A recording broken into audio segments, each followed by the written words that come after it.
Uy, anong oras na ba? Anak! Anak! Anong oras na? Bumangon ka na dyan. Malilate ka na sa school mo. Ma, 5 minutes pa please. Ang aga pa po eh.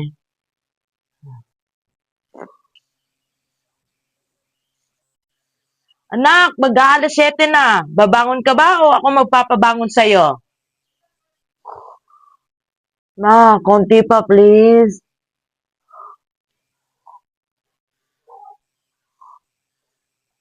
So ganon. Ayaw mo talagang bumangon. Okay. One day later. Uy, anong oras na?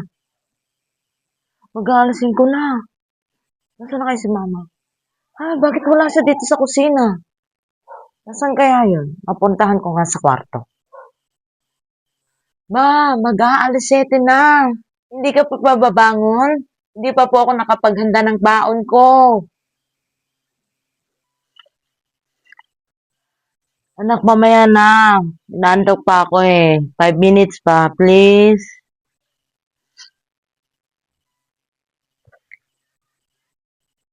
Hours later.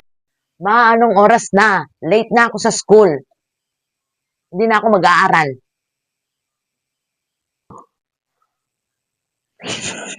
Anak naman eh, ang kulit. Ang aga pa nga eh.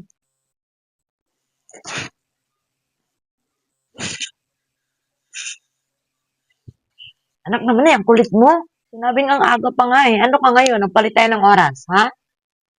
Yan, alam mo ng pakiramdam.